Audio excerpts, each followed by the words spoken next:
gentlemen, is everyone in already? Fabulous, fabulous. Welcome. Welcome everyone to the first initiative by Indo-Canada Chamber of Commerce to start our Winter Expo. So give a big round of applause to everyone who is here.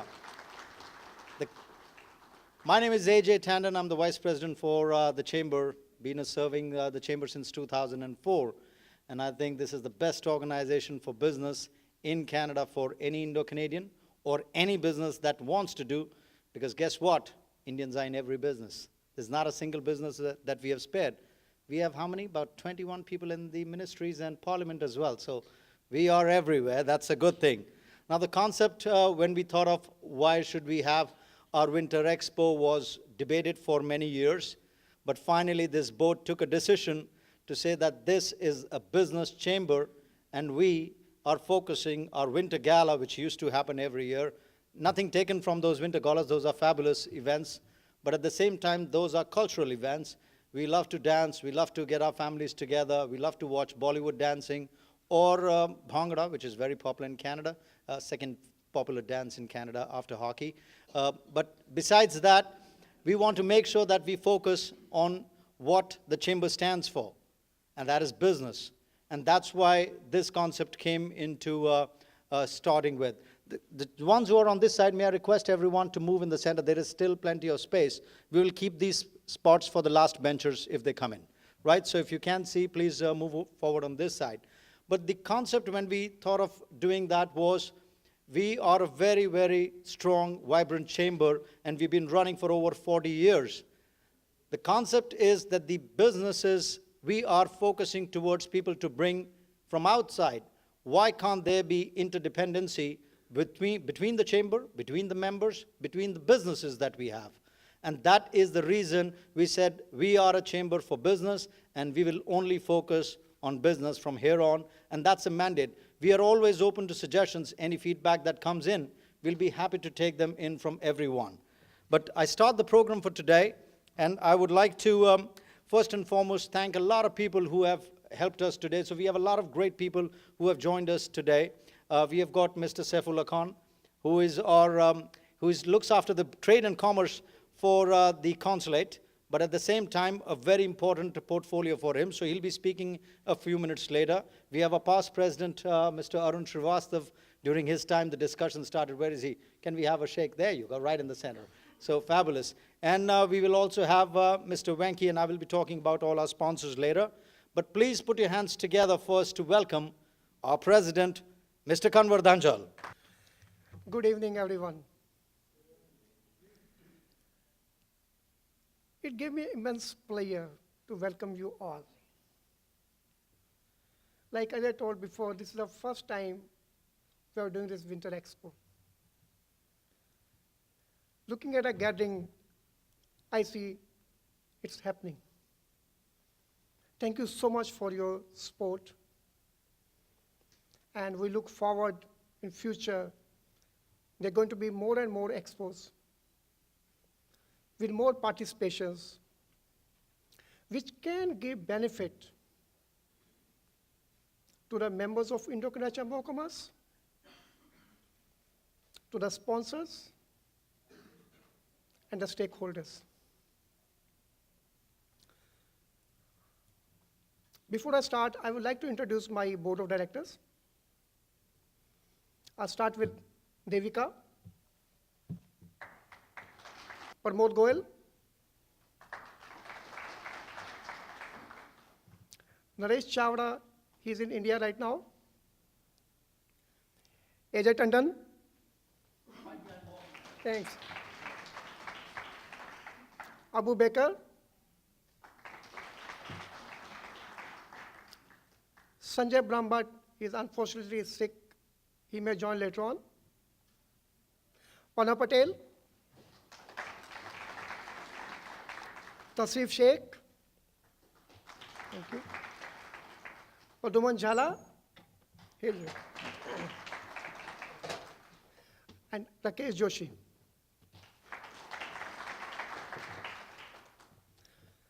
I would like to welcome Mr. Venki Raman, from CIBC. Thank you so much for coming. And your support has been very supportive to us always. Consul General Commercial, Saifullah Khan. Our immediate past president, Shri Anu Srivastava ji. And we have a new BBOT chair, Heather. Thank you so much, Heather, for coming. So like Chamber is growing, we took this initiative for Winter Expo to give exposure to our local businesses to increase their business within Canadian community, within their own members. Like last time we did a symposium, Canada-India Business Symposium in June. So that was mainly for doing international trade between India and Canada. India and Canada trade is increasing. At present, we are sitting at 8 billion, which is much, much lesser what the potential we have. We need to work more to increase the trade between two countries. To increase the trade, the CEPA and FIPA need to be signed between two countries, which will give leverage to increase the trade. Both the governments, Canadian governments and Indian governments, they are working for CEPA and FIPA agreement. But at the same time, SME sector, which has a big potential. SME is practically 70% of GDP of Canadian economy. This is a backbone of our industry. This is a backbone of our economy. We have to work hard to elevate it, to increase it. At the same time, we need to diverse it also. We are Indo-Canadian. We have to diverse our businesses. We have to diverse our economy. For what the Chamber is doing.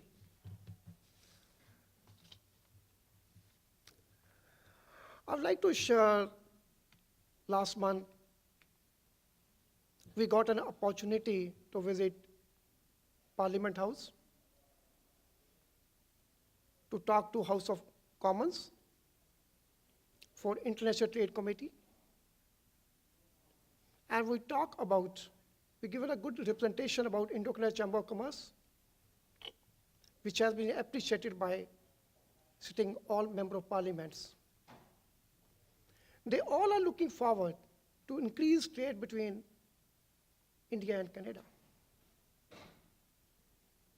Potential is there. It needs to be increased. And the Canadian government is very supportive for increasing this trade. As a chamber, we are doing due diligence to increase the trade. And we need the support and help and suggestions from all the members how we can accelerate this speed so that CEPA and FIPA can be signed and can boost the trade. Looking into NAFTA, at present, which is in doldrum, renegotiations are on. So India has a great opportunity to increase the trade. So I look forward as a chamber that we should work together with Indian government as well as the Canadian government to work to increase the trade. So looking into bilateral trade increase, like in previous years, this year in January, we are taking a multi-sector delegation to India.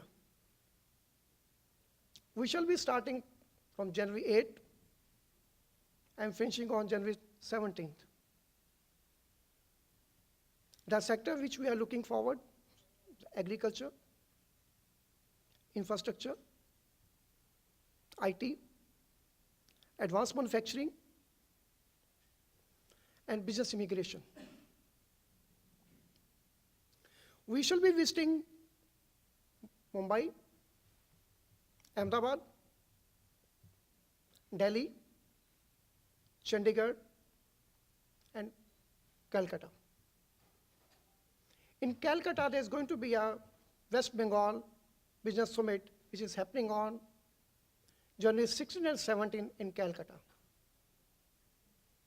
So we are going to be the partner with West Bengal Business Summit. I request all of you, please come and join our delegation and take this opportunity to increase and grow your business. I once again thank you all for coming and making our event successful. Since I told this is our first experience, going to be a first experience, I request all the members, please send your feedback to us so that we can improvise our future events. Thank you so much. Enjoy the rest of the evening. Thanks a lot to all. Thank you, sir. Thank you, Mr. Kanwardhanjal. It was very nice. I think the India mission is something that has been happening for many years. I'm looking forward to the India mission as well. They say if you keep doing the same thing over and over again, you get the same result over and over again. So if you want to do things differently and you want to get different results, you have to think out of the box. Sometimes throw the box and start fresh. And the India mission is one of the things that we always look into what cities we go into. And I think our president has already touched those. If you have any questions regarding the India mission, please talk to any of our directors or call our office and we'll be happy to give you that information. But your participation means the success for Canada, for India, and Indo-Canada at the same time. So we look forward to your support for sure. Moving forward for today means I always say that our organization is very strong, but it has been strong with our partners who have supported us over a period of time. And I'll start mentioning we have got ICCC. We've got a lot of booths here as well, but some of them are having their booths. ICCC has been a partner with us for a very long time. TD, and I think Mr. Mahmood is here. Mahmood Lalani, if you're there, please shake your hands. I can see it there. He's a backbencher right now, but he's definitely not a backbencher in real life. He's a leader. And we've got Air Canada. If anybody is here from Air Canada, we'd like to recognize you as well. They've been started to fly their flights to Mumbai as well, non-stop. So if you're flying to India, I just came back from India as well. It's always a great experience, but getting on the direct flight from here will save you a lot of time. So we'll request that you look into that. And coming to another sponsor which we have is Mr. Imtiaz Saeed is sitting there, right there in the middle. He sits very, very quiet in the corner, but he's been a key supporter for the Chamber for a very long time. He's been past Vice President for membership, but right now he's also in charge for the Audit Committee. So we thank Imtiaz Saeed and RBC for their sponsorship, not just for the Chamber, but also for the reception today. Mr. Imtiaz, so please accept our due thanks for your immense support. How many hours did you give our Audit Committee, if I may ask you? We can't pay you, you know that, right? So just to double check, because we don't expect a bill. Means we are a chamber, we don't pay, we like to receive. So, but thank you for your support. Host has been giving us major sponsorship. We don't have food from them today, but yes, thank you, Holiday Inn, for giving us amazing place for that. So we thank you, but Host is our key sponsor. Many banks were not existing when SBI was there, so we thank SBI. We have got their representatives here. Can you shake your hands? And we thank you for being here, supporting there in the center. They're all there. So we thank you for your support and being with us. We got BDC, and you'll hear them today as well. We got Renu here. There you go. BDC is here. We got CPA, Thornhill here. Scotiabank, is not anybody from Scotiabank here? Well, Mr. Pankaj Mehra, who's just retiring or retired, has been a key supporter for us, and we look forward to be working with them. AppLab team is here. Can you put your hands up, AppLab team? There you go. Richard is here and his colleague. Kundan has been a key supporter as well. Nanda Law has been recent partners with us for a few years, but we see one of the key engaging partners running very strongly. And one of our newest partner is Mr. Tech Mahindra. Mr. Harsh is here. You'll listen to him later as well. But above all, means I put one bank which has run with us for a very, very long time and has been our lead sponsor. I mean, if anybody does not know Venki, please make sure you know this man. Venki Raman has been a partner with the Chamber. He's been part of our advisory board. He has supported Chamber in our ups and lows and every time. So we can't thank you enough, Venki, but you have been an immense support to the Chamber in every aspect of the game. Please take a bow on that, and we thank you for your support. But you have seen this initiative, and you have seen a lot of changes with the Chamber happening over a period of years, and would like to have a few words from you if you have a few moments. And I'm putting you in a spot, I'm sorry, but would like to call you up here to say a few words for the Chamber, please. So please put a round of applause for Mr. Venki Raman for his support and his guidance. And don't forget, he's a funny guy, too. Oh, there you go. Thank you. Thank you so much. Thank you so much. Good evening, ladies and gentlemen. It's a pleasure for me to be here on behalf of CIBC. My name is Venki Raman, and I'm a vice president with CIBC, and I'm joined here by my colleagues. Rajiv Mishra, the district vice president for Brampton, is here. And I know Robert Jikini is on his way, but I know that many colleagues of mine are here. Can I ask my team from CIBC to please stand up and be recognized? We've got a great team that actually works with us. I couldn't have done it. Ajay, thank you so much. We can't do this as individuals. We do it collectively as one team. And I know sometimes when you look at the banks, you think that the banks are impersonal institutions. We actually work as a family, quite honestly. And we've got people from different parts of the bank here. We've got our economist who's going to be here shortly, Royce Mendes, and he's going to be delivering the keynote a little later. We've got Mike Marshall, our senior director for business banking with us right here, and he's a panelist, and he will be talking to you. We got people from cash management, from commercial, from retail, from different parts of the bank. Why am I saying this? I'm saying this because all of us together are very passionate about the Chamber.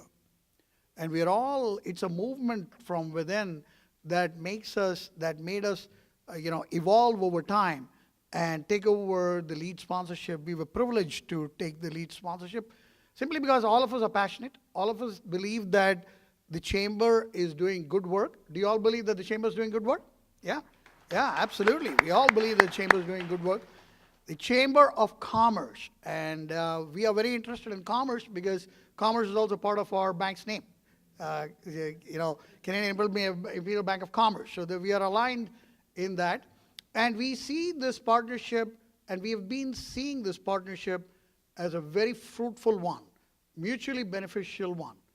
Yes, AJ mentioned the ups and downs, but if you're a friend in need is a friend indeed. That's the way we look at it.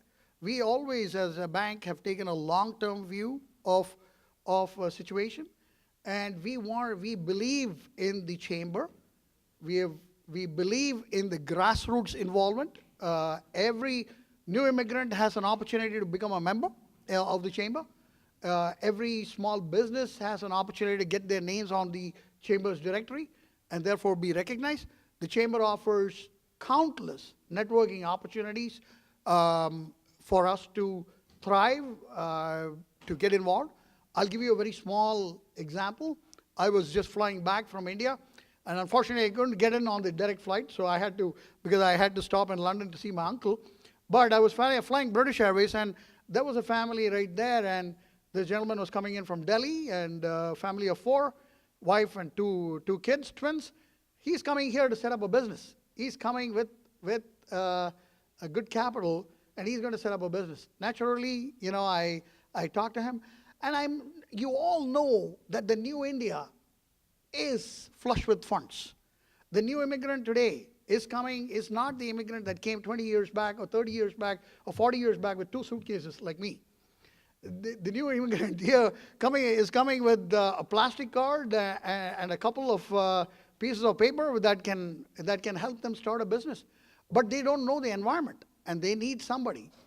Who better than a fellow Indian who has been here before and who can actually give them some comfort in the fact that they have traveled the same path, and that it can be a known path as opposed to be a scary path for them. So that's where the chamber comes in. That's why we as CIBC, we are very passionate about helping clients achieve their dreams, their goals, whether it is the business or on the personal side.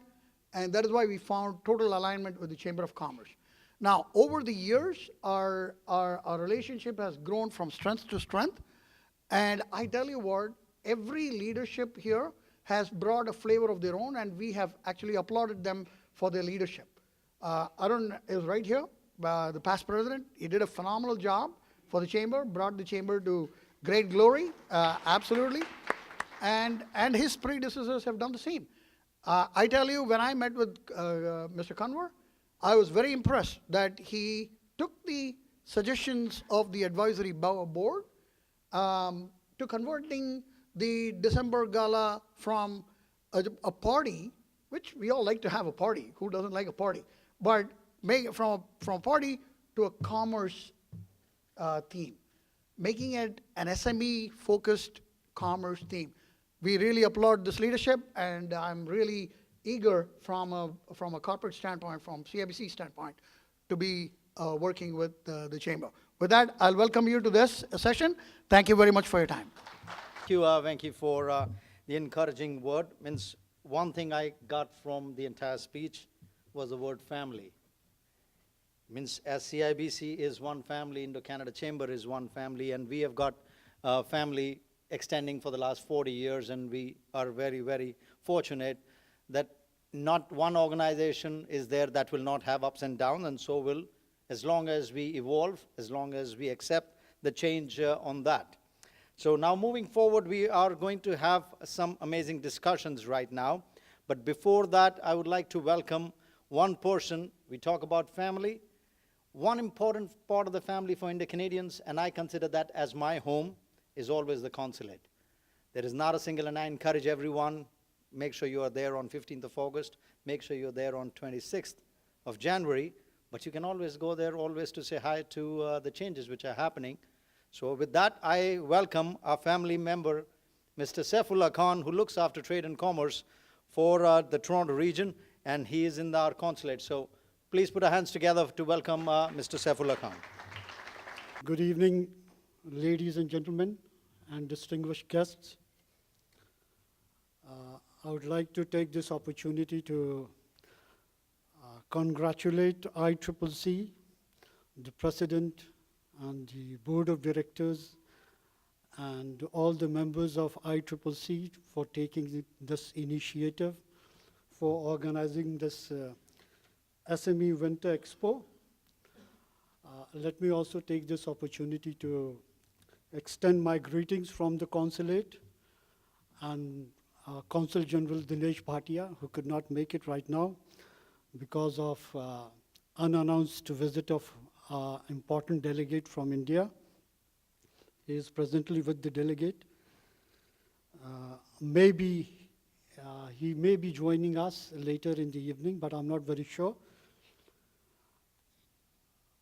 Before I move on to some other important things, I would briefly dwell upon some of the factors which have made India as a fast-growing emerging market. Now, why I'm talking about emerging market is that for SMEs anywhere in the world, it is important that they look towards emerging market. And at this point of time, as things are, you cannot ignore India. So that is why I would just like to mention some of the factors because of which India has become a fast-growing emerging market. Most of the sectors of our economy are now open to foreign direct investment. More than 90% FDI sectors are on automatic approval route. India has emerged as a front runner in attracting foreign direct investment. Compared to last 3 years, we have received 67% more FDI in this year. Now we are globally integrated economy. This year in July, we have implemented the highly complex task of migrating to a uniform goods and services tax for the whole country. This has done away with a vast range of state level and central level taxes throughout India. A large part of India's population had no access to banking services. This deprived them of the opportunities for savings as well as access to institutional credit. With the Jan Dhan Yojana, within a matter of 3 months, the lives of millions of Indians were transformed. 197 million bank accounts were opened in 1 year. Through Make in India initiative, we are committed to transform India as a major player in the global value chain. We want to make India a global manufacturing hub. At the same time, we want our youth to be job creators, not just job seekers. For this purpose, we have launched drives called Startup India and Stand Up India. Incorporating a company is now just a one-day affair. We have simplified industrial licensing and introduced online application process for environmental and forest clearances. All these have made opening a new business very easy in India. The results are obvious. India has climbed 30 places in the World Bank Ease of Doing Business Index this year. It is the biggest jump by any country this year and a recognition of India's long-term reform trajectory. We have moved up 32 places in the last 2 years in the Global Competitiveness Index of the World Economic Forum. We have also moved up 21 places on the Global Innovation Index of YPO in 2 years. While addressing a manufacturing summit organized by the Confederation of Indian Industry, CII, in Mumbai on 27 November 2017, Mr. Suresh Prabhu, Union Minister of Commerce and Industry, said that the Government of India is in the process of setting up an organization to promote India's exports in different geographies of the world, developing global linkages and promoting the brand equity of India. For the first time, the government is working on creating a new organization to promote India's exports globally. Under this initiative, it is proposed to open offices in at least 10 different geographies with market research, backup, and promotional activity. With a completely different approach, the government proposes to work with the private sector on this with the aim to penetrate global markets effectively. According to the minister, it is not possible for a small businessman to sit in India and do business globally. We want to create support system, especially for small businesses, by creating brand equity for India globally. Linkage with global market is necessary for promoting Indian products, and this new initiative is underway to achieve this objective. At present, somewhere around 36 million SMEs generate 80 million employment opportunities in India, which thereby contribute 8% of the GDP and 45% of the total manufacturing output, contributing 40% of the exports from the country. If we look at the recent trends being adopted by the SMEs, we find that there is a rise of SME-focused B2B commerce. The advent of advanced technology is opening newer channels for business across several sectors. This is particularly true for B2B e-commerce firms focused on the Indian SME sector. The presence of innovative technology platforms is bringing on board a rising number of small players, including the neighborhood kirana stores. Amalgamation of e-commerce and m-commerce. Digital transformation is no longer a fancy term for Indian SMEs as a result of faster penetration of the internet, coupled with extensive use of smartphones, which are becoming more and more affordable in India. Indian SMEs are experiencing simultaneous adoption of web as well as mobile-based technology. The Government of India has taken a number of steps for the growth of MSMEs. The government has set up a venture with SIDBI, that is the Small Industries Development Bank of India, named as Indian Opportunities Venture to provide 50 billion Indian rupees to MSMEs. To improve the capacity, productivity, and competitiveness of MSMEs, the Government of India has adopted a cluster-based approach. Credit disbursed to small and micro enterprises is now considered as part of priority sector by banks. Somewhere around 20 items have been clearly reserved for exclusive manufacturing by MSMEs, where large-scale enterprises fail to produce these items. The Indian industry has been asked to set a timeline and roadmap for achieving the target of $1 trillion revenue and take its share in GDP to 20% with the help of SMEs. In the context of Canada, I would like to say that there is a growing consensus in policy circles that Canadian businesses need to shift their focus away from slow-growing, developed markets such as the United States towards fast-growing emerging markets. And that is why I mentioned about the factors which are making India as a fast-growing emerging market. And that sustaining the country's future prosperity depends on the ability of the Canadian businesses to meet the challenge of global competition. Data also shows that small and medium-sized enterprises have been relatively more successful than large firms at taking advantage of growing opportunities in global markets. Growing the ranks of SMEs engaged in international trade could therefore play an important role in improving Canada's trade performance, especially in fast-growing emerging markets. The President mentioned about trade agreements. Here I would like to, this is my perception, and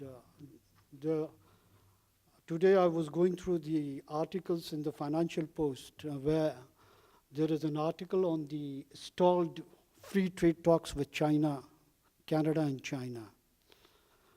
Trade talks, what happens sometimes, we are talking about issues which are not related with business.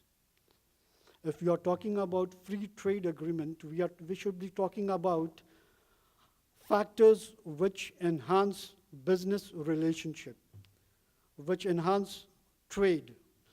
At times, we start talking about factors which have nothing to do with business. And that is why I think this is one of the reasons for stalled talks between Canada and China. Similarly, we have been talking about free trade agreements between India and Canada.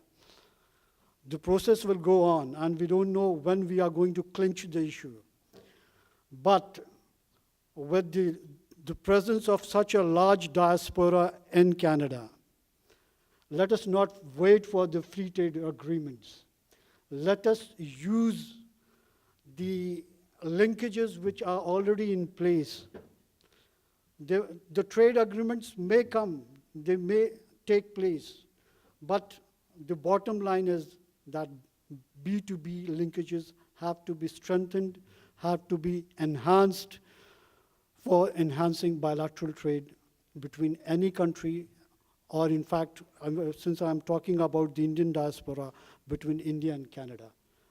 Thank you.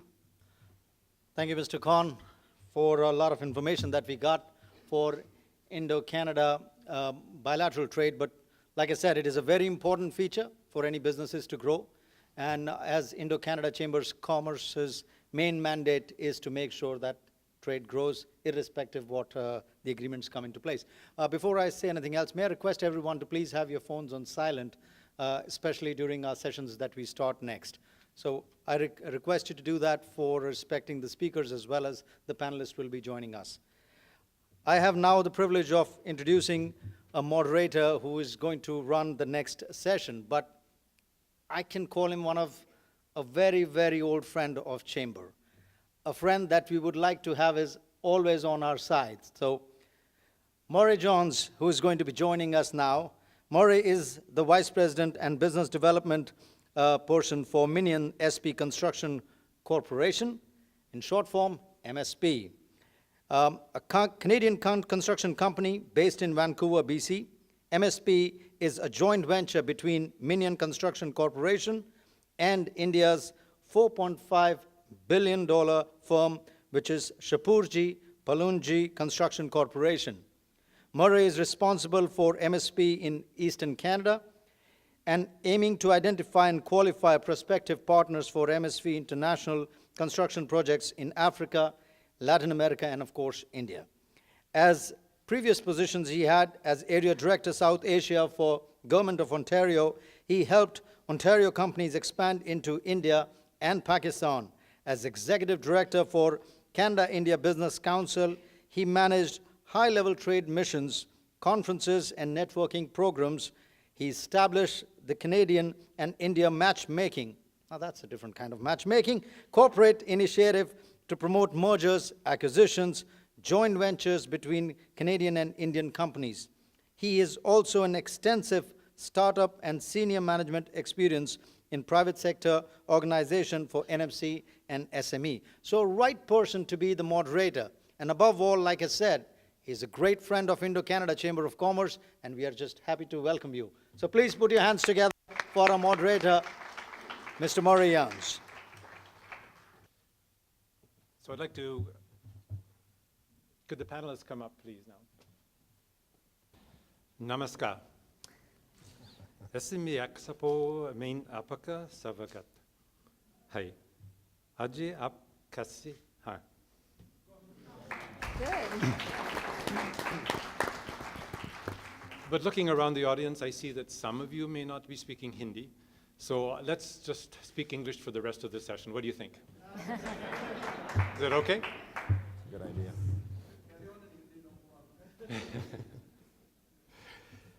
First, let me thank Divika and AJ for all the work they've done in putting this conference together.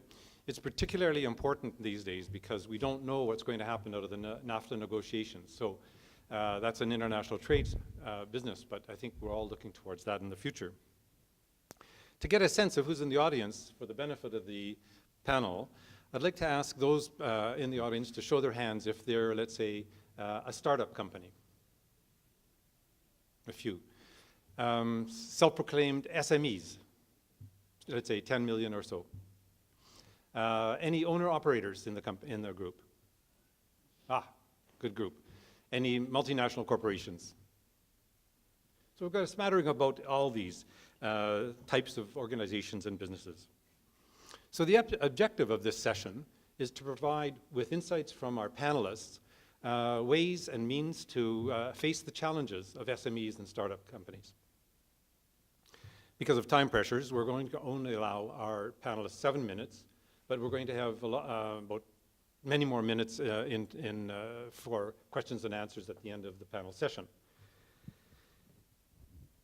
For each of the panelists, I'm going to introduce them briefly, and they'll probably give you some more insights as to their background and experiences. But before I start into the main session, I think I'd like to just relay a story from my experience in the back and some years ago when I was Executive Director for the Canada-India Business Council. I led a delegation of environmental companies to India, and we were in Pune. And after this session, I went outside to get a breath of fresh air. Well, sort of fresh air, I guess. But anyway, I went for a walk, and down the path, I saw these three Indian ladies in beautiful saris, and I decided to walk in that direction. I mean, it was only by coincidence that I was going in that direction. And as I approached them, I saw one of them looking down on the side of the path.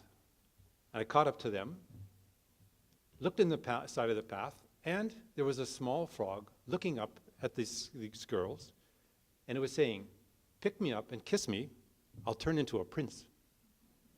Without hesitation, the first girl picked up the frog, wrapped it in her sari, and off she walked down the path. Her two friends scurried after her, and I scurried after them. We caught up, and they said to her, "Savita, Savita, you have an opportunity to have a prince." She turned, without hesitation again, hand on her hip, saying, "Ek minute, my friends, a talking frog is much more valuable than a prince." So here we are today. We're helping you, trying to distinguish between a talking frog and maybe a prince. I'm afraid of being the talking frog here. Wait a minute. Okay, so let's get started. Our first panelist is Renu Narang, Manager of Entrepreneurship Center for Business Development Bank of Canada. She'll speak on some of the managerial challenges of SMEs and startups with some focus on planning, cash flow, and some business transition. Renu. Thank you, Marai. So I'm not the frog, right? Yeah. These two maybe. You can't be the prince. Yeah, I can't be the prince either, so new title for me. So I'm Renu Narang. I'm from BDC, the Business Development Bank of Canada. We're the only bank that is dedicated exclusively for entrepreneurs. We provide financing and advisory services through our over 110 business centers across Canada. So we are a Crown Corporation. So today what I want to talk to you about is, as the topic is SMEs, wanted to share with you some of the insights our Canadian entrepreneurs, our clients have shared on regarding management challenges they face. So let's talk about startups. When you're looking at starting a business, the challenges could be on, so first you look at, you got to have a business plan. You're looking at the management experience. You're looking at the market and competition and value proposition. So these are some of the topics which involve around management challenges and your business plan. When you're a startup, the business plan, when a banker will ask you for a business plan, it's not all just about, for a loan, that you're approaching the bank for a loan. It is for yourself, it is for the management team to know what you want to achieve from this business. And are you on the track? Then you look at the management, their experience. The management experience and their background is very crucial for the success of the business. And also having the relevant experience regarding the product or services you're going to offer. Then you got to look at the market. What is your market? Where is it? What's your competition? You should be aware of those factors before you get into the market. And also have a value proposition. Cannot emphasize how important it is. How would you differentiate yourself, your product, your service in the market? Because there's already existing products and services, and how would you stand out in the market? So these are some of the management challenges the team would have when they're looking at starting a business. If you're in the business for about a couple of years, you established yourself, and now you're in the growth and expansion phase, then the challenges are regarding, it's very key on having a strategic plan in place for your business. Looking at your HR, human resources, looking at your cash flow management, again looking at the market, and then maybe at either you're acquiring business or you're looking at business transition. So a strategic plan, when your business is that you're planning to grow or you're planning to expand, you want to put a plan together, know the time frame you want to achieve it in, and how do you want to achieve it. When you put something down, a lot of the entrepreneurs we meet with, they have everything up in their head. They say, we know what it is. But when you put it down on paper, it's different. Your team, your employees, you want to know, do they share the same vision? Do they feel that they are a part of the company? That's very key for retention. You know, having motivated and engaged employees is very important for the success of the business. Then you look at cash flow. You know, everybody wants to increase the top line. You know, let me have more sales, let me have more revenue. What about the cash flow? Is the sales you're adding, is it, you know, contributing to more equity in the business? Is it growing your equity? Having more sales without the company being profitable, there's no point of that revenue being added. Then when you're looking at growing your business or expanding into a new market, you want to do market research. You want to do market study and see where do you want to expand before you invest all your funds in. It could be an organic growth or it could be through acquisition. It could be either ways. It's still important to have a strategic plan. And some business owners at that point are also looking at an exit strategy, so a business transition. It could be to, you know, family members, it could be to employees, or it could be a third party. BDC recently did a study with about over 2,500 Canadian entrepreneurs, and they saw that more than 40% of Canadian entrepreneurs are looking to sell their business in the next 5 years. And 1 in 5 Canadian entrepreneurs are looking at buying a business in the next 5 years. And what do they look for when they're looking to buy a business? They're looking for a profitable and a stable company. More than 60% of the entrepreneurs were looking for a profitable company. There were less than 10% who are looking for a company in distress or in a turnaround position. So that's very important for you to think about when you've been in the business for maybe 10, 15 years and you're looking at exiting out. It's key to position it in a profitable way, have a good plan in place, good HR team in place for you to exit out of the business and be profitable. I'd like to share with you a little example. A current client of ours of the bank is in manufacturing. He's manufacturing a technology product which is for fraud and theft protection in the retail industry. It's like a security system. Been in business for over 15 years. Just recently, the management team, they saw that there was a need in improving the technology of the security system based on the demand. So they saw that there was a need and they went and improved the technology. So they went and they came and approached us to purchase new inventory for the product. So buying the inventory, and through the discussions, we came to know that they actually needed to even assistance on sales.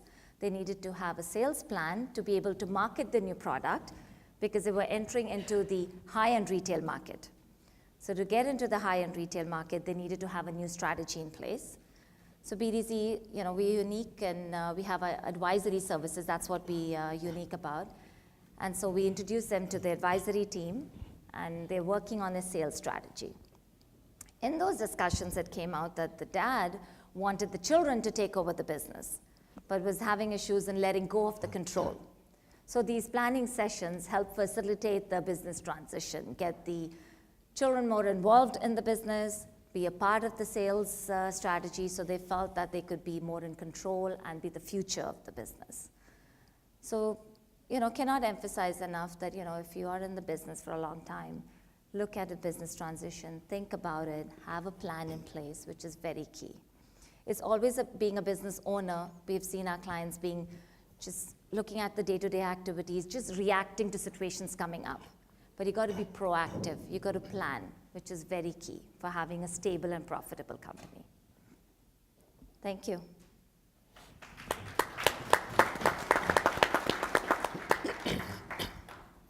I'll allow 2 questions from the audience right now. Anybody have a burning question to ask of Renu? No burning questions. So we'll now go on to our next speaker. I'd like to invite Mike Marshall, Senior Director for the Senior Director Small Business Banking for CIBC Bank, one of your wonderful sponsors here. He'll speak on personal challenges faced by individuals in SMEs and startups and pending tax issues and some best practices. Go ahead, Mike. Thanks, Murray. First of all, I'll preface this by saying I am not a tax expert, but I will make a couple of comments with regards to some recent moves and the thoughts that the government has had around closing the loops on some of the tax issues. But before I do that, I'll echo a lot of what Nero has said as being very important for business owners. What we find at CIBC is a lot of companies will come to us with a need to grow a business or a desire to grow a business, and we find that on the cash management side, that's where it becomes very difficult. I, in my 27 years of small business, have seen a lot of businesses actually grow themselves out of business. So growing too fast, not being able to finance that. What we have at CIBC is probably the best tool I've ever seen in providing advice to small businesses, and it's worth a sit down and going through with your financial statements. We can actually predict and project out what a certain amount of growth would mean to you in terms of your financing needs. It's a great tool. It'll also allow you to kind of put your current state in there and look at it and try and find some things that are in there where you might be able to run your business a little bit more efficiently and maybe lessen the amount of use that you have with your line of credit. So great tools, and I think that's probably the biggest thing that we find from a small business is, sales and profit do not necessarily flow through to cash, and cash in the bank and cash that's there to run your business. So I think that's probably the biggest thing. I want to touch on, just very briefly, the tax implications. So in July, the federal government came out and initiated some thoughts and some wishes when it came to closing some loops on taxes. Some good news since then, some we're still waiting to figure out. So I think with regards to capital gains exemptions, the lifetime capital gain, they talked in July about closing that, not wanting to provide that anymore, not being able to have the beneficiaries of trusts benefit from a lifetime capital gains exemption. I'm happy to say that in October, after a flood actually of feedback, they've decided to back away from that. So if any of you were in the process of looking at capital gains, buying, selling businesses, that lifetime capital gains exemption as of the end of October will not be going away. They've actually decided to back away from that. What you do want to be aware of, though, is that there are still some work underway with regards to what we call sprinkling of income or splitting of income. So in 3 areas. If you're doing this with your business currently, you will be familiar with something called a kiddie tax. And a kiddie tax is placed on owners of businesses, kids of the owners that are under the age of 18. So any income that's dispersed to those individuals under the age of 18 is actually taxed at a full rate. And they were looking at expanding that to other sources or other people who were having that income split amongst them based on the reasonability and the labor and the capital that's being added to the business. So again, flood of information going into the government. They've decided to go back and reiterate some of that stuff, take a look at it again. So we're waiting and we're hoping that a little bit more common sense approach will come out of that as well. So the reason I started my short, very dissertation about saying I'm not a tax expert, I can answer a few questions on tax, but I'm probably going to answer most of them by saying I recommend highly that you speak with your tax expert, with your accountant, but proactively bring these things up. Between those 2 that I just mentioned and the income on passive investments, I think those are the 3 biggest things that you're going to see changes on. And it behooves you, I think, as managers of your businesses and being proactive, to talk to your accountants in advance about those types of things. Okay. Thank you, Mike. Again, any burning question for Mike at the moment? Yes, at the back.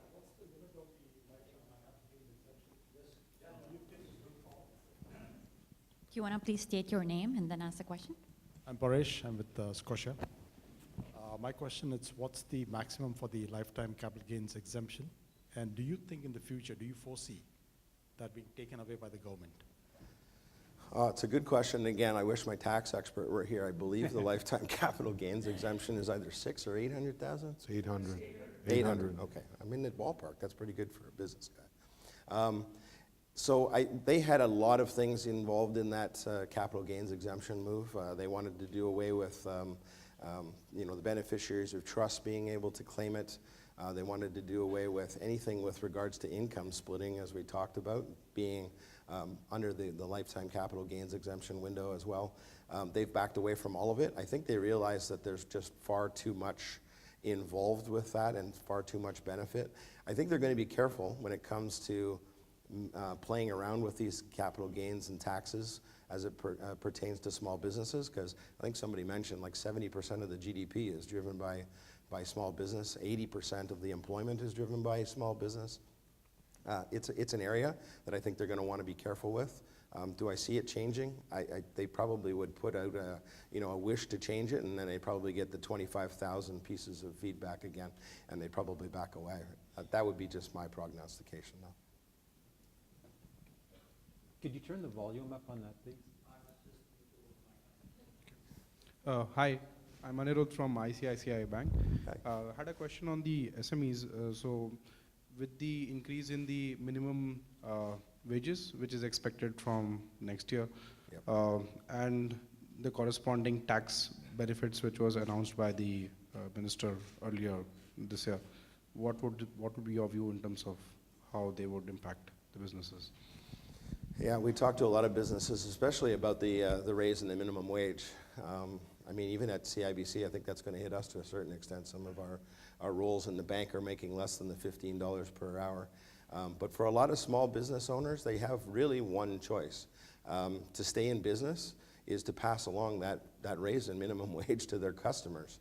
A lot of them can't afford to take that on. I mean, a lot of the folks that are making minimum now are around the $12 mark.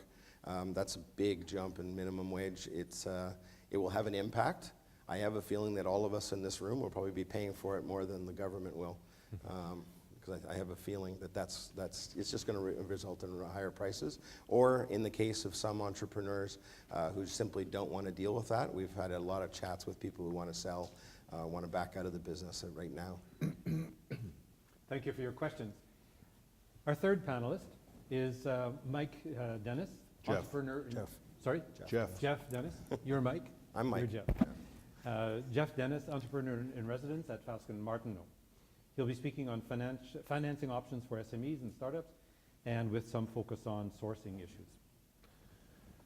Hi, so just to give you a little bit of context, I am the world's only entrepreneur in residence in a law firm. So my background, I'm a lawyer by education, but I spent over 25 years running my own business. I was in the financial services space. And in parallel with that, I actually wrote a book on business called Lessons from the Edge. It's a collection of stories by entrepreneurs of their biggest screw-ups in business and the lessons that they learned. And after selling my interest in our business, I decided that I wanted to stay involved in business, but I was kind of tired of being the boss and being on the front line. And so I essentially became a professional mentor and a bit of an angel investor working with early stage tech companies. I joined Fasken Martineau. Fasken Martineau is one of Canada's largest, oldest law firms. You know, it's 150 years old with offices from coast to coast and in Europe and in Africa. But I'm the startup guy there, whereas most of our clients tend to be big organizations. I'm working exclusively with these early stage companies, and my role there is really part business advisor, but also I see myself as an intrapreneur, offering legal services to these early stage companies on a completely different business model. I've dispensed with the hourly rate. But my focus is really tech companies. So for some of you, it may not be applicable, but for those of you who are working in emerging technology, that's really my sweet spot. One of the things that sort of, I guess, maybe brings me to this group is that I've been on the board of TIE for the last number of years, and I've been the chairman of TIEquest, Canada's largest pitch competition, which we're actually launching right now. So if any of you have businesses that are interested in competing for a $50,000 prize and a trip to Silicon Valley to advance your startup, talk to me. What I was going to speak to you about today was really where's the money for early stage tech companies in Canada. It's pretty clear that there's more money available now than there ever has been. I mean, if you've been watching the media and looking at the activity in the ecosystem between here in Waterloo and in Montreal and in Vancouver, we're really in a unique position right now in terms of innovation. Part of that's been created by government, and that's really been a huge source of capital for these businesses, programs like the SHRED, IRAP, the FedDev. Ontario has its Ontario Centres of Excellence, OCE. I usually tell my startup clients if they can't raise between $50,000 and $200,000 from government programs, then they're not really working at it. From there, the next sort of source of capital are the angel groups and venture capital. We are doing well. I mean, this year the VCs raised and placed more, or so when I say this year, I mean in 2016, which is the most recent year where we have the statistics, investment by venture capital is over 40% higher than it was in 2015. And for angel groups, it's over 30% higher. But the problem is that there's still not enough. We're fighting well below our weight, particularly if you compare Canada to the United States. Typically, we apply the 1/10 or 10% rule. We're 1/10 of the population, our GDP is 1/10. You would expect our investment in technology by the private sector would be 1/10, but in fact, it's substantially less. For example, and again, I'm talking about 2016, but in the venture capital space, in Canada, there was $32 billion spent and invested by venture capital, which is actually a pretty good number when you think about it. But in the US, it was north of 70 billion. So we're about 5% instead of 10%, so half of what you would expect. In the angel world, it's actually worse. In the US in 2016, over $24 billion was invested by angels. Anybody want to guess what the number was in Canada? 10%, less than 10% of this? Well, 10% would be 2.4 billion, 5% would be 1.2 billion. Anybody want to venture a guess? How about 157 million? Okay, so that's what, 0.5%? So I have a theory about it. My theory is that, in the US, particularly in California, you've got these billionaires who then reinvest their money in what they know, and they're reinvesting in technology. In Canada, we just don't have that history of billionaires in the tech sector. Our billionaires are coming from real estate, from resources, telecom, but really haven't, there are a few, and there's been some good news and bad news with some of them, but we really haven't had that industry that's been able to reinvest. The other issue that I see is this whole question of stage of investment, like what phase are you in? If you read the websites and talk to and listen to speeches by venture capital and angel investors, they say they're early stage investors. To most people that means, pre-launch, seed round, really early stage to help companies get started. But really what they're saying and what they mean is that they're investing in scaling up. So once companies have traction.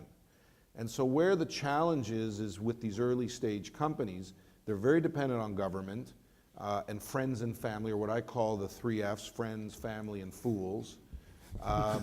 And between those groups, they're able to raise maybe $500,000, but until they get traction, it's very difficult for them to raise any more money. And once they have traction in the form of sales or users or some other recognizable metric, then there's actually quite a bit of money. But it's getting from launch to traction that most of these companies falter, and we're seeing that's where the brain drain comes in, where we see people looking to the United States and other markets to try and help them finance their businesses. We're starting to see money come in from other places in the world. We're seeing American investors. We're having a 30% off sale right now. The Canadian dollar is low. Expectations on valuation because of the lack of capital tends to be lower than in the US. And our talent is as good as anywhere in the world. So I'll leave it off there, but it's a pretty exciting time to be working in the space. It's just a bit frustrating trying to find money for some of these companies. Thank you, Jeff. Okay, before we get into the general question and answer session, any particular questions for Jeff at this moment? Go ahead. Please state your name.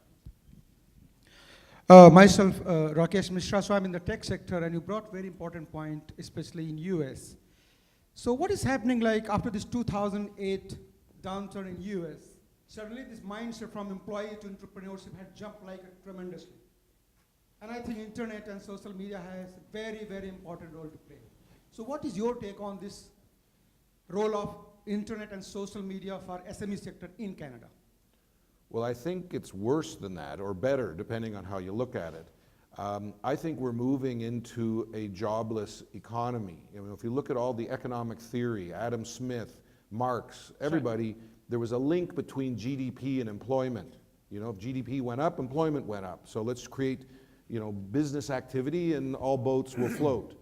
The problem is with the technology, we're seeing automation. You know, the Uber drivers displace the taxi drivers, but soon the autonomous vehicles are going to be displacing Uber drivers. You know, $15 an hour workers, we've already seen at McDonald's and other places where there's computers there instead of clerks at the counter. So I think we're moving into a time where it's a jobless economy, where many functions are becoming automated. And there's also a mismatch between talent and demand. People aren't really looking for $15 an hour workers, they're looking for engineers. And we have a shortage. India, by the way, has a surplus. I mean, they're producing as many engineers in 1 year in India as we have in our entire market in Canada. So I don't know if that answers your question. I mean, this is a long and complex topic, but I don't think our leaders are really looking at the impact of all of this innovation on the economy. You know, in 2008, we had, you know, Occupy Wall Street over a 10, 12% unemployment rate. What happens when it's 20%? Civil unrest? I mean, I don't know. So I don't know. I mean, I don't know the answer. I know the questions, and that's why I'm interested in this space, because I think that's where the future of Canada is in technology. So anyway, you can advise like SMEs to kind of, you know, prepare for that, because as you said correctly, that we are turning into this artificial intelligence, robotics, and, you know, virtual reality. And that's what is a jobless market. So how to face that? How to prepare ourselves?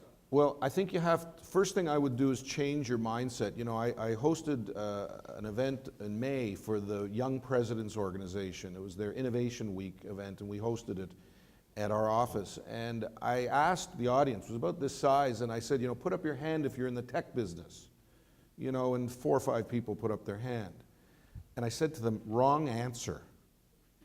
You're all in the tech business today. And if you don't know that, you're going to be out of business. And then our conference was really about educating them about the impact of various technology and how it was going to affect their businesses and sort of wake them up. And I think there's a lot of that going on where people, you know, people never see the disruption. You know, the incumbents never see it coming.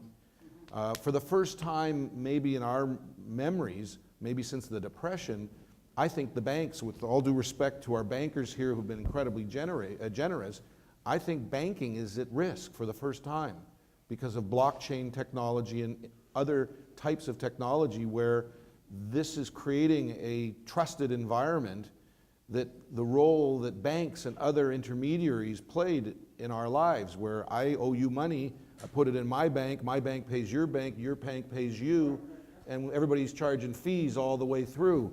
Well, what if there were a computerized system where I can pay you directly without the bank? We're moving to that today. I mean, it's not there now. And in fact, the banks have formed their own organization called R3 Corda, where they're building their own blockchain.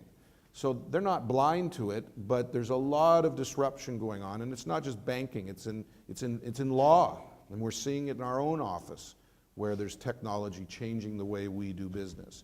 So my advice is to pay attention, to get your head out of the sand, start looking at technology, start trying to understand these trends, and try to appreciate how it affects your business. And I don't know, I mean, you have to look at each business to figure out what the strategy is, but a lot of people just aren't aware of what's going on, and one day they're going to wake up. I mean, think about what it was like 25 years ago. We all got the internet for the first time, and email, and people like couldn't figure out like who would use email and what would you use the internet for. Today, it's everywhere. I mean, we're all walking around we got the internet right here all the time, every day. Well, I can't even begin to imagine what it's going to look like in 25 years from now. Thank you for your question. Okay, we'll open it up to the general audience for other kinds of questions, but you could specify the person you'd like to ask the question of. But first of all, I'd like to ask of each one of the panelists, if you could sort of describe to us the most common problem, issue, challenge that your client would come to you with. We'll start off with Mike. I think I covered it in mine.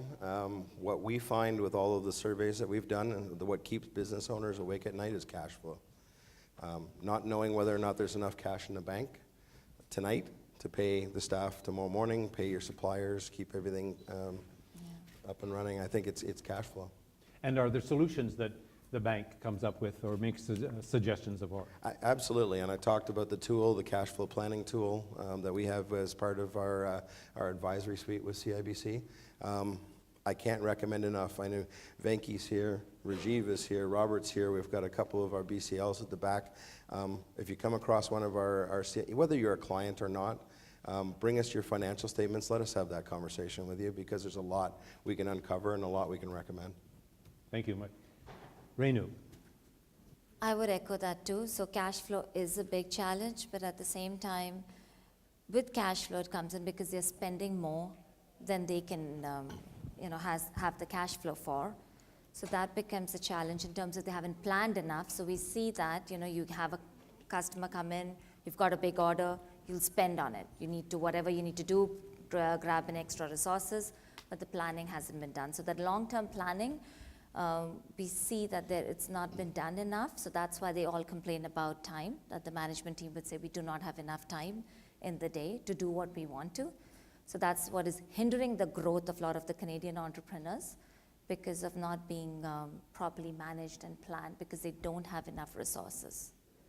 And what would BDC's solution be to those issues? So same thing, like CIBC would do. We would also sit down with our clients, discuss with them. We have advisory services who would help them up with their strategic plan, their marketing plan, whatever they need to do if they want to expand outside Canada, to help them with the market research. So that is very key before you take any step. So we would help them through that. Funding is there. We have the funds to assist them, but somebody they can go to for advice without having to have somebody like a full-time consultant, which small business cannot afford it. So we would have that sort of solution for them. Mm-hmm. Thank you, Renu.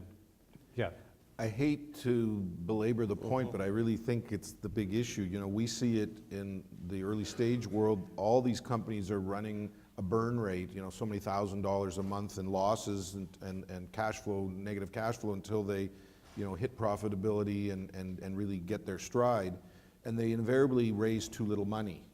They don't really see the full picture. They don't understand cash flow. Some people don't understand the difference between income and cash flow, like gap differences. And it's interesting sometimes where people are doing, P&L sheets and don't really appreciate the difference between income and cash flow. In terms of how we help them, my job is I'm sort of dragon's den every day. I'm a bit of a filter where these companies come to me and they, for us to take them on, they got to pitch me and they've got to convince me that it's worth our time to invest our energy in them. And so I often see this and I'm sort of sending them back to the drawing board or saying, look, you need to raise more than 250, you got to raise 750 because it's got to last you 18 months or whatever the number is. And it's a bit of a wake-up call because a lot of them are really, really smart technical people, but often don't have the business skills that are required. And I guess that's the other big problem is making sure that they have the right team in place. If you don't have the right people, it's tough to run a successful business. Thank you. So while you think of other questions, I'll just like to relate another story. It has to do with a climber that was climbing in the Alps, and he fell off a cliff one day and grabbed onto a branch as he was going down. And he shouted up to the top of the hill, is anybody up there? Can I get some help? And he hung on for a while longer and hung on. Finally, this booming voice came down. Yes, my son, I can help you. But first, you'll have to have faith and trust. He said, yes, I can do that. And the booming voice came back and said, okay, let go of the branch. There was this long pause. The climber shouted it back up. Is there anybody else up there to help? So it's a matter of trust and confidence in your advisors. You have 3 organizations here that can help SMEs and startups. We can see that. Any more questions? Hi, my name is Darpan Patel. I am an IT consultant, and I worked in the States as well as Canada. One of the points that you mentioned about, in your flow was to have a startup, a venture capital funding back in Silicon Valley. So my question is, comparing the talents, as we all know, there's no dearth of talent in Canada. In fact, we have more density of talent here in the Greater Toronto area, extending up to Kitchener-Waterloo. So do we have our own, a conducive environment is more important, like we have Silicon Valley in the States. What about our own geographic, do we have a geographic in Silicon Valley or a conducive environment in the making? Like, what's the road ahead? If you can share something on that. Thank you. I assume that's for me. Well, I think our ecosystem's pretty good here, but certainly between Toronto and Waterloo, I mean, we've got outstanding universities and research, hospitals doing world-class research. I don't think there's any dispute. I mean, you listen, Google's doing the recruiting at Waterloo, Facebook, it's a place to be. U of T, Ryerson, York, all excellent academic institutions. So I don't think that kind of talent is the issue here. Where we seem to lack talent is the scalability. We're just not, we don't seem to be good at building big businesses. When they get to be a certain size, they look to the States. We've seen sort of the BlackBerry story where they take their eye off the ball, perhaps, and lose their way. There's just a lot of examples where Canadians don't seem to have those skills that it takes to grow a really global business. There's exceptions, and I'm sure we can identify them, but that's the challenge. There's an organization in downtown Toronto called 111. 111's a nonprofit whose only purpose is to help scale these companies. And some of the success stories that we've seen in the last couple of years have come out of that environment. Companies like Wealth Simple and Post Beyond and many, Tulip Retail and many others have come out of 111. There's just not enough of that, and that's really why they tend to go to the Valley, because, I mean, one of our great success stories was a company called Achievers, where at the first board meeting after Sequoia gave them $25 million, moved the CEO to the Valley. The first meeting was, okay, we want you to chair the committee to hire your replacement, because we were really good at taking it to here, but you haven't got a clue how to get it to there. And that's a big challenge for Canadian entrepreneurs. Any more questions? I had a question as a wonderful session on the backdrop of SME Winter Expo. My name is Jayesh Menon, and I work for Niagara region as a foreign trade zone coordinator.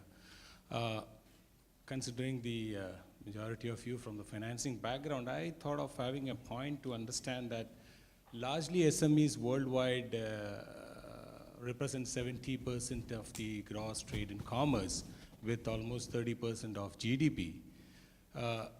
Still, when it comes to have a flexible financing to the SME sector is concerned, there seems to be still challenge. Do the panel would have any kind of profitable solutions to the SME sector, particularly when it comes to be softer on the cash flow rather than on the balance sheet, have some sort of an innovative solutions which could be brought in for them, because this is the backbone. And when we always have reasons to identify by numbers of SME, it's great. But when it comes to serving, we are more focused on their assets rather than looking upon their intangibles of cash flow. So just thought of asking your expertise on this. Thank you. Renu, would you like to start? Yes. So no, you got a very valid point. A lot of the business owners, when they come to us, a lot of them have challenges finding funds. But then we come back to, educating them. It's about how you, what I spoke about earlier was also your plan. If you do not, if your balance sheet is not strong now, and you do not have anything to give as security, show the banks in terms of what your future plan is. What do you have in the pipeline? Because the banks will also work with projections. If today your revenue is not enough, but you want to have certain funds to be invested, you want the banks to invest in a line of credit, a term loan, or an equipment, whatever it be. You cannot fund it, you cannot afford it today, but show the banks that you can, going forward. With this investment coming in, tell the bank, just don't go and say, I need $500,000. Tell them why you need it and how you're capable of paying it back. What is the benefit to the business with those funds? Break it down, show the reason, I need $100,000 for cash flow, I need $100,000 for an equipment, or it is an unsecured, it's a tech industry, you need it for the project development. If you know your business well, then the bankers want to invest in you. Banker, what is it? It's a product for us. It's like we base it on the risk. So we look at the business and we look at the individual and we're investing in the business, which does not have security in case for us. It's a risk for the banks too. So it's about educating yourself, preparing yourself before going to the bank. We have said that so many times to the businesses, You've come to us asking for money, but do you know your product? Do you know how you're going to pay us back? Have a plan, have your projections in place. You can convince them. Yeah, I think I'll add a little bit to that. Our approach is a little different, actually. Most companies that come to us in a growth mode really don't know how to grow without borrowing more. And our approach is really around making sure that the business is operating as efficiently as it can, and maybe reducing the reliance on that borrowing before you get into that situation. I mean, everything she's talking about putting a plan together, having a plan, having a story to tell when you go to a banker to borrow money, that's all valid stuff. We like to take one step backwards from there and limit the amount that you need to borrow by making sure that your business is operating as efficiently as it can be, and projecting what you're going to need from a financing perspective before you actually go through the growth period. Because the wrong time to ask for additional money to help you with your funding and funding growth is when you need it. You need to ask for it before and with a plan in place to show that you will need it and why. But once you need the money, it's probably too late. In my experience, I think a lot of entrepreneurs have a misconception about what the bank's business is. The banks are not risk takers. The little old ladies and orphans put their hard-earned money in deposits and get like really low interest rates. And the bank has to preserve that, right? Like when that little old lady shows up, the money's got to be there. So they don't look at your business as the opportunity. They look at it, to your point, at the risk. And so banks are lending against security. They're lending against cash flow. They're not lending against your dream. And if you're trying to raise money for a dream, you're probably looking for equity, not debt. And I think that's a fundamental misunderstanding.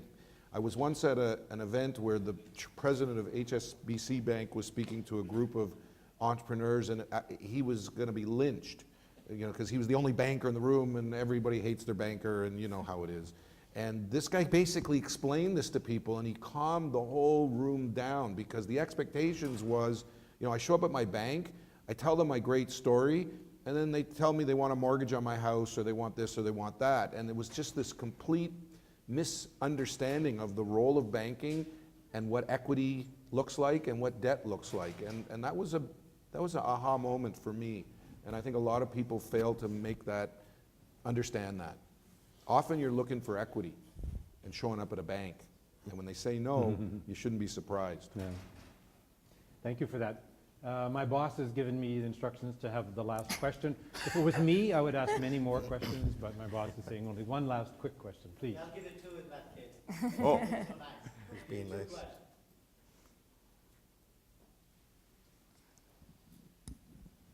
Hi, my name is Parth and I run a technology company and in process of opening a virtual reality company very soon called Zap VR.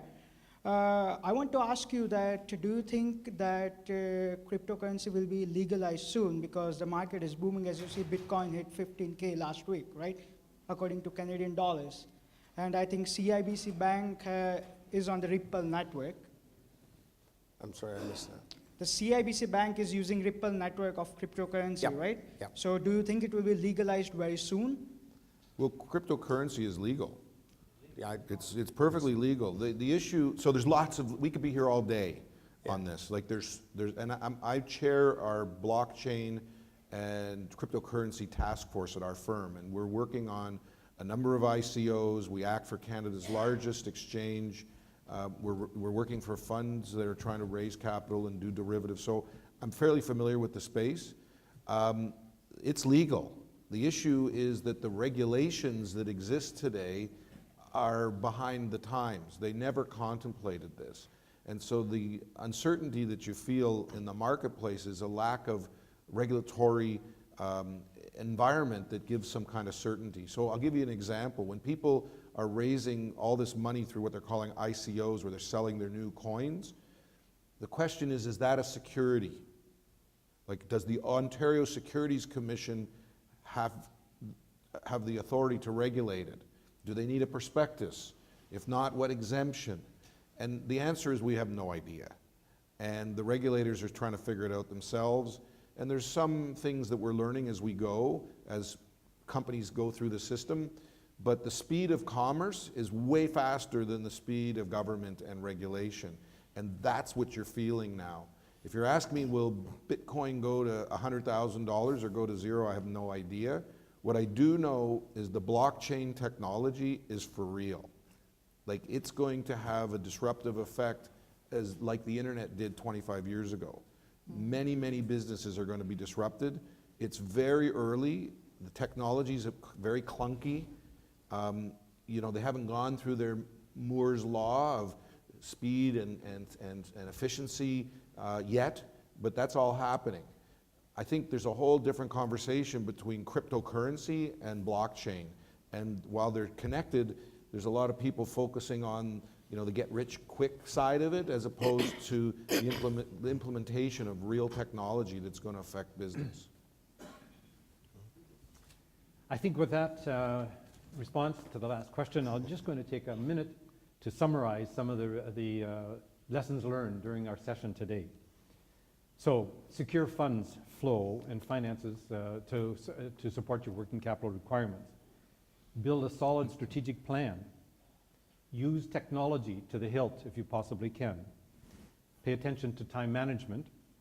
And look after your senior management, your staff management, and your labor matters, especially for manufacturers and small companies. For startups, be very clear, crystal clear about your business concept and make sure it addresses a market need. Do your market intelligence and research. Startup funding is required for, as Jeff said, 18 months or 2 years, even more. And use your time and limited resources extremely wisely. That's just a basic summary of what you've heard today. So with that, I'd like to thank you all for being here, for your questions, for listening to us. I'd like to thank the panelists for their insights in support and using their expertise and years of experience to support small and medium-sized companies. Namaskar.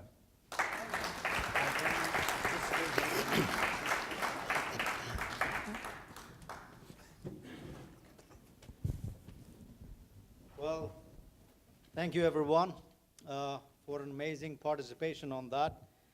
Some great questions. I mean, what a timing for the last question that came in on cryptocurrency, when we just had yesterday the Winklevoss twins became the first billionaires on Bitcoin, right? So the timing couldn't be better for the SME last question to go with.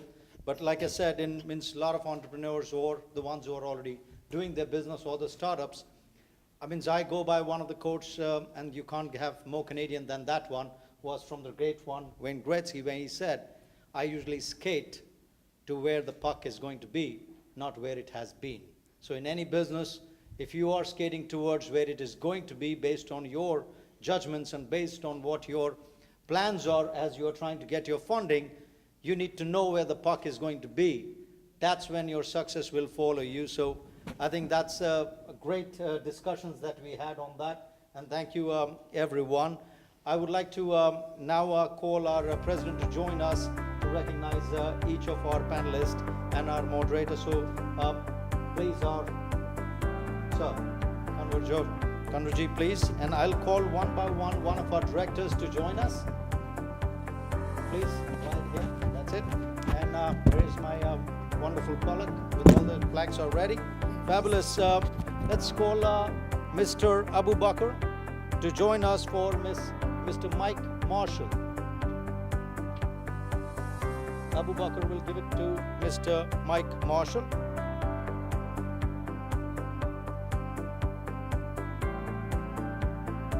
Renu, may I request you on this side?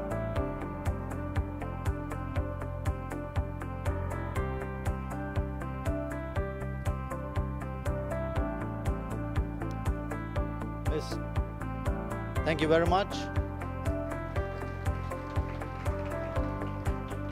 May I request the President to stay on the stage, please? Next, I will request Mr. Pradyuman, one of our directors here, to give the plaque to Ms. Renu Narang. Mr. Mike, please stay back for a group picture.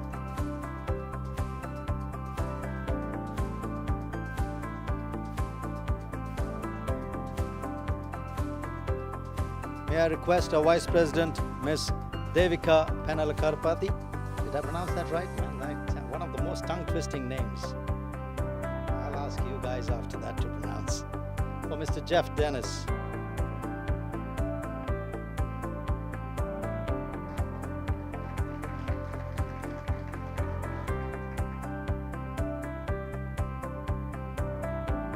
And our newest kid on the block, our newest director, Mr. Rakesh Joshi, to come and, he's the new kid on the block, that's what we love to call him. Is he around here? Mr. Rakesh Joshi? Mr. Sanjay Brambhat, he's joined us, great, to give the plaque to our very own partner and friend, Murray Yans, our moderator. You did a wonderful job, Murray. Sorry about giving you on the time crunch. May I request all the panelists, thank you Sanjay, to be on the stage for a group picture, please. All the panelists and Mr. Moderator.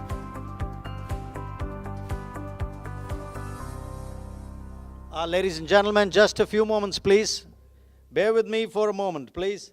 Before we take a break, I would like to let everyone know who our corporate booth and who our other partners are in the SME Expo. So don't forget who we have there. We've got Sitara Jewels there joining us. So anybody who wants to make their ladies look wonderful, join them. Then we have got IP Genius Business Solutions to make sure you go with them. They are geniuses in what they say. Royal Star Realty, which is a great partner in terms of your real estate needs. HB Accounting and Tax Services. So any one of you who is running business will need that. Nanda Associate and Lawyers will be there. Any businesses that want to insure themselves, Insure You is there. PC Equipments is joined us, and Remitware Payment Incorporation, which is right here. Please join them there. Jet Immigration is looking after all your immigration, both for corporate as well as needs. The App Lab looking after your technology needs. Home Life, Maple Leaf Reality. Harry Randhava is going to be there. Last but not the least, Indo-Canada Chamber of Commerce booth. So, ladies and gentlemen, and Tangerine is also there, and also one more one, which is our Metroland Media. How can I forget that? And all our media partners, we'll thank them later in the next session as we start. Please enjoy your break. We'll be joining again in about 15 to 20 minutes at the max. Thank you very much.